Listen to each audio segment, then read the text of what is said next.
So let's see how we can actually use our analysis to determine the break-even point, which is when is your operation going to actually make you money. Okay, and we can use the same idea as the net profit analysis we just dealt with to determine this point.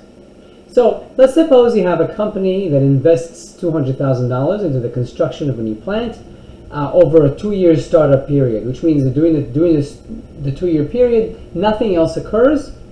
They're not using it to make money. They're not using it to expend anything. So they're just constructing this plant and they're putting $200,000 into it. All right. Once the operations actually commence, they will profit $50,000 a year. That's going to be their income, and they're going to make yearly expenses of $15,000.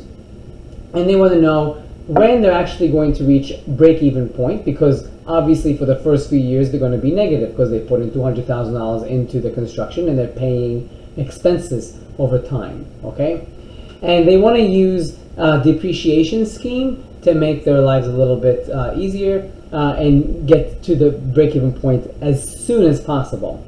So they give you the option of either using straight line depreciation or sum of year depreciation, and they also have to pay taxes on things. So you have to account for that as well. All right. So in order for us to do this, what I would like to do, and I think using something like a spreadsheet program like Excel would be really good, but I'm going to do this by hand. And trust me, I did run this in Excel first of all. So these numbers that I'm going to produce are from Excel. But I'm going to construct a table, and I'm going to just for ease of terminology call this stuff A, B, C, D, E. Okay, and you'll see what I'm doing in a second. So for this first row, it's going to be my revenue or my income, which we know is going to be, once operations begin, $50,000 a year. Okay. This is my expenses, which we already said will be $15,000 per year. This will be my investments. So we already said that's the $200,000 that we put in the beginning. Then D conveniently for depreciation.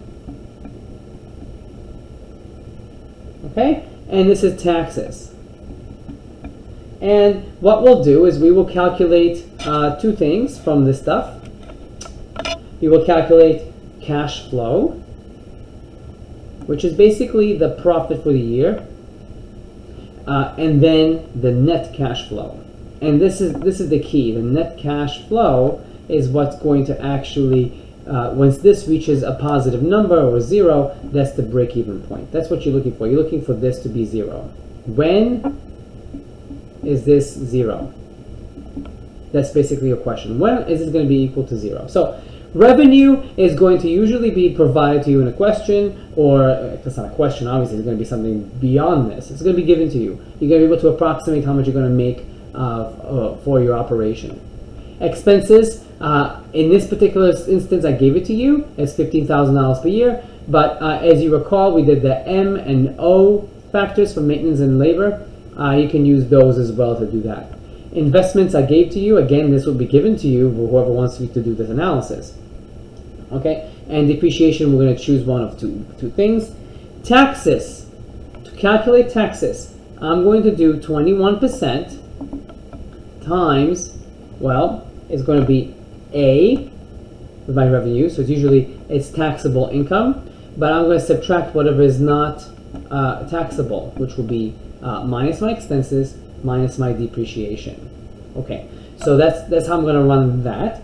And then my cash flow for the year, to get how much am I actually going to make, how much am I at the end of the year, how much am I going to have in my pocket, is going to be equal to, well, A minus expenses minus investments that I put in minus taxes that I have to pay the government or whoever.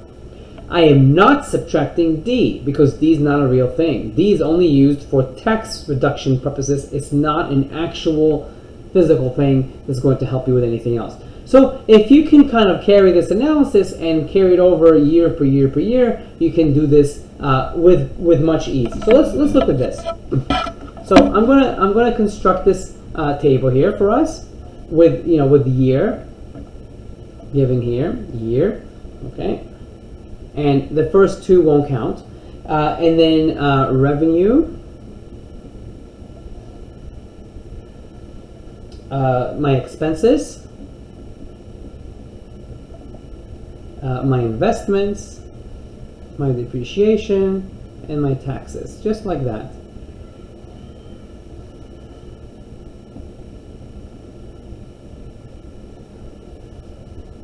Okay, taxes. And then I'll add two more rows for the net cash flow. Net cash flow, sorry, the regular cash flow for the year, cash flow, and then net cash. Okay, so during the first 2 years, I'm not making anything. It's just going to be for my investment. Okay. So I'm gonna call this startup years 1 and 2. I'm going to combine them. And during my startup period, I have no revenue, no expenses, no investment will be $200,000.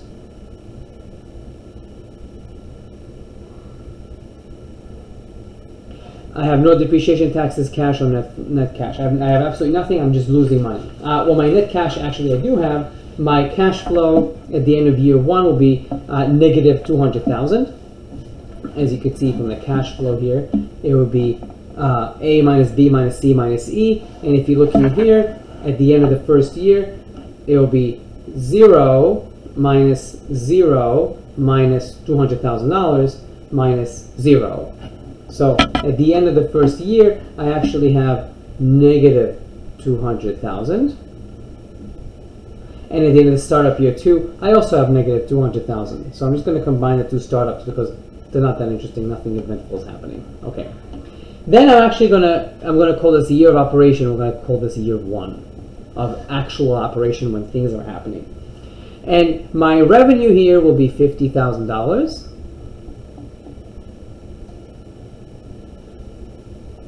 Okay. My expenses will be $15,000. Okay, I have no investments, and I'm not going to have any further investments, nothing like that. Depreciation let's calculate that. So if I have let's go up here and we'll do depreciation. So we'll do it the two ways. I'm going to do a straight line first. Straight line. As you remember, it's going to be, my depreciation is going to be a constant factor of 1 over the lifetime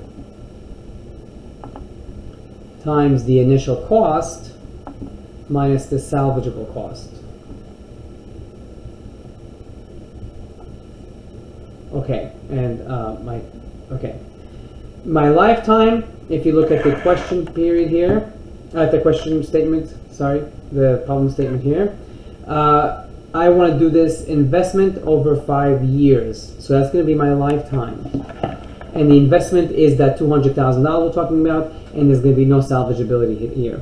So it's going to be D is equal to 1 over 5 times the cost that I have originally, which is $200,000 minus 0.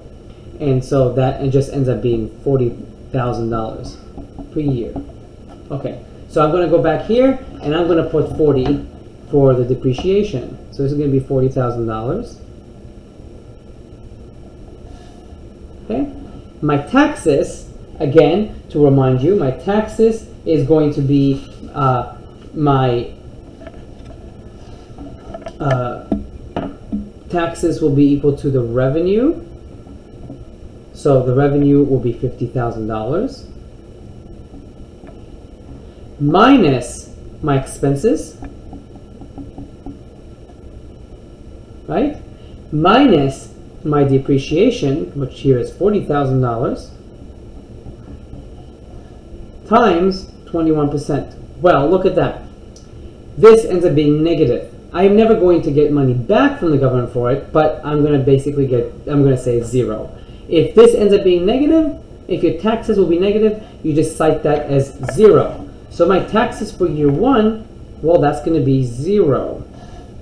Okay, that's cool. And so now to get my cash for year 1 is going to be this minus this minus this. I don't touch this.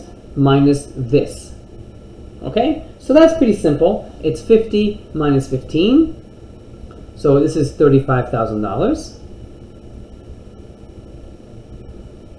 So I actually made $35,000 after the first year because I didn't pay taxes. That's great. So now my net will be this plus this will give me my net. So this will be negative. I'm still operating in negative. Negative $165,000. Okay? So I'm at a lesser negative, but I'm still there. For year 2, well, I don't see any difference. It's going to be exactly the same. So this is still 50. This is still 15. This is still 0. This is still 40. This is still 0. And this will still be 35. And so what ends up happening is after year 2, I subtract another $35,000 from this net sum, or I add to it really, and I get that this is negative $130,000 at the end of year 2. So you can see this depreciation thing is actually helping me. My year 3, 4, and 5 will all be the same. So I'm going to just, instead of repeating the same thing over again, 3, 4, and 5 will all be identical all throughout. This will be the same. This will be the same. This will be the same. This will be the same. This will be the same. And this will be the same. And all that's changing now is your net. So I keep adding $35,000 to this sum here. And so here I get negative $95,000. And here I get at the end of year 4, at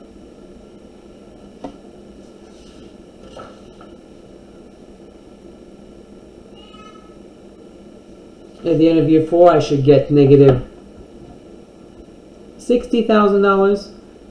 Sorry. And at the end of year 5, it goes through year 5 actually, not through year 4 only. I should be able to get that this is negative $25,000. Okay, so I'm at negative $25,000. I'm close, but I'm not there yet. Okay, so now I'm done with year 5. Perfect. Now, when I go to year 6, things will change a little bit. Because now I have taxable income. So I have $50,000 still. I still spend $15,000. My investment is still 0. My depreciation now is going to be 0 because I'm no longer depreciating the investment that I had. And now my taxes will change. So if we go back up here, I don't have this $40,000 to subtract from this. I don't have that. And what happens here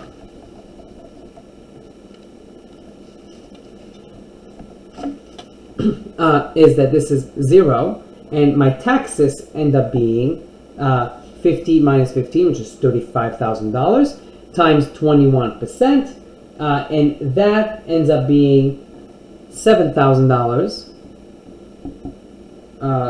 350, like that, 73.50. So that's how much I have to pay the government at the end of year 6 because I made money. So I'll go here to year 6, and I will put that in as $7,000, 350. Okay? And now my cash that I have for the year, it will be 50 minus 15 minus 0. I don't touch this, even though 0, who cares? And minus this. I lost this amount because I have to pay that for the government. And when I do this, instead of making $35,000 for the year, I actually end up making $27,650. And this will then get added up to this. And I get that I am at $2,650 at the end of year 6. So my break-even point is somewhere in year 6, somewhere before this this point, I actually start making money, towards the end of year 6. So this will probably be sufficient enough in saying at the end of year 6 you're going to be in the positive. At the end of year 5 you're still negative, quite negative, and then at the end of year 6 you're going to start getting positive. And obviously, as you carry this along, year 7 will still have this same cash flow, and you just add to that, and you get $30,000 and $300, and so on and so forth. You can just add this. You get constant value for now and so on. So that's how you do the straight line depreciation. So as far as the straight line depreciation, things were pretty simple, and we got that at the end of year 6. We ended up breaking even. Okay, let's see how things change when instead of having straight line depreciation, now I'm going to do the sum of years. And again, it's just going to be the bookkeeping type thing. It's not actually changing the value of anything, but it does affect how I'm going to make money off of it. Okay, so what this means now is for the sum of years, to remind you, it's going to be that factor, which is the lifetime left, right, divided by lifetime times lifetime plus 1 divided by 2, and all this times the cost minus the salvageability.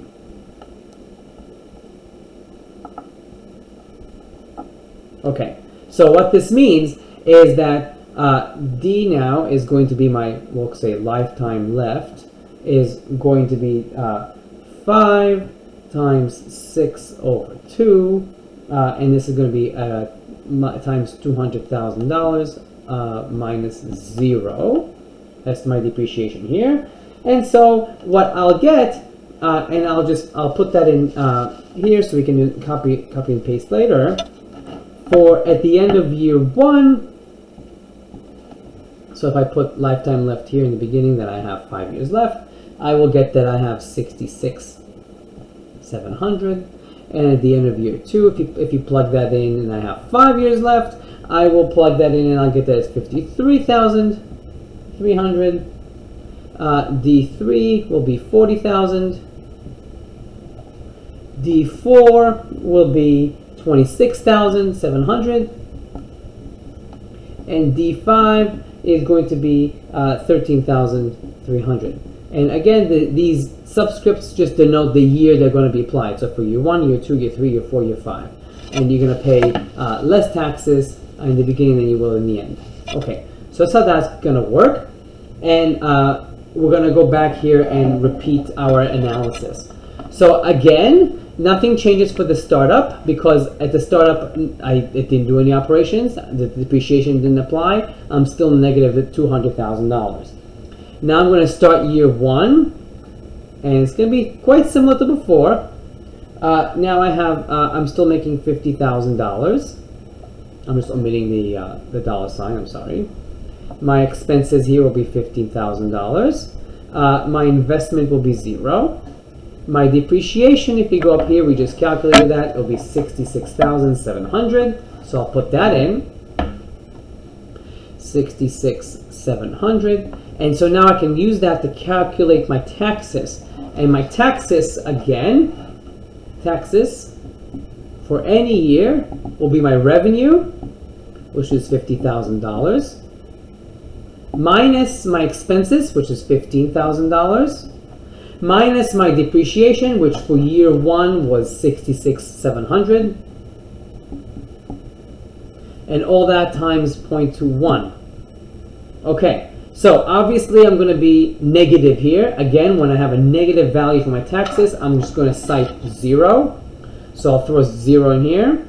Okay, and my cash, just like in the other scheme in the very beginning, will be $35,000. And this again gets reduced to negative $165,000. Okay, so that's how that would work for year 1. For year 2, same, 50, 15, 0.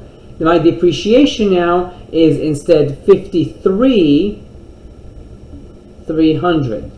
Okay, which if you go up here again and you put $53,300, for year 2, this is still negative. 50 minus 53, that's negative. So it's going to be 0. So same thing, 35. And I get that this is negative $130,000. Okay, so far it's exactly the same. It's going to change, I promise. For year 3, this stays the same, this stays the same, this stays the same. Now I'm at $40,000 for my depreciation, and if I go up here and I put $40,000, I am still negative and it's still 0. And this stays the same, and I am at negative $95,000. Okay? So far it's exactly the same as it was before. It's going to change right now. Is it? No, I don't think it's going to. Yeah, it's going to change right now, yes. So for year 4, okay, my revenue is exactly the same. My expenses will be the same. My investment will be the same. My depreciation now is $26,700. Okay, so if I go up here and I put 26,700 right here, and I carry out the mathematics for this, what I end up is that I end up paying $1,740 in taxes, which is not a lot, but it's still something. So I'm going to go here, and my taxes now will be $1,740. And to get my cash, again, it will be my revenue minus my expenses, minus my investment. I don't touch this, minus this. And I will get that now, instead of the 35 that I was used to, I have 33,260. Okay? 33,260. And I will add that to the negative 95 to get my net cash flow. And I get that I have negative 61,740. Okay? So I'm at negative 61, whereas before it was negative 60. So I'm actually not doing as well as before. For the straight line, at the end of year 4, we were at negative $60,000. Here we're negative 61, so we're in deeper negative. So this didn't end up helping me get to break-even point, did it? So for year 5, we'll continue this analysis. Year 5, this stays the same. This stays the same. This stays the same. My depreciation, as I calculated above, is $13,300. And my taxes now, I'm going to throw that in here. 13,300. I'm going to carry out this. I'm going to throw this in a calculator, punch it all in. And at the end of year 5, I'm going to end up paying $4,560. So I'll go and put that in here. 4560. Okay? And then I'm going to get that my cash for the end of this year, instead of $35,000, is $30,440. And I'll add these two up together, and I'll get that this is negative $31,300. And before, at the end of year 5, I was actually at negative $25,000. I'm really not doing as well. And you can imagine if things were multiplied by a factor of 10 or way more complicated, which they tend to be, I would shy away from this if I wanted to get to my break-even point sooner. Okay, year 6. Now, year 6, my revenue will be the same, my expense will be the same, obviously, I have no investment. My depreciation goes to 0. I'm done depreciating. Okay, my taxes now, well, I'll go back up here. It's going to be this. And when I punch that all in here, my taxes will be $7,350. And so I'll put that in here, $7,350. And my cash for the year, because of that, is $27,650, which we encountered before when we reached the end of depreciation earlier. Okay, I'm going to add these two together, and I'm going to get that I'm at negative $3,650 at year 6. Before I actually started making money at the end of year 6. I am not. I am actually still negative at year 6 if I'm doing sum of years. If I continue for year 7, that's when you're going to get your break-even point, 0. This is still 7,350, and this is still 27,650, and I end up that I'm at exactly $24,000 at the end of year 7. And so I will say that using the sum of years, I broke even at the conclusion of year 7, rather than at the conclusion of year 6, which is what I was used to, which what I had for the straight line depreciation.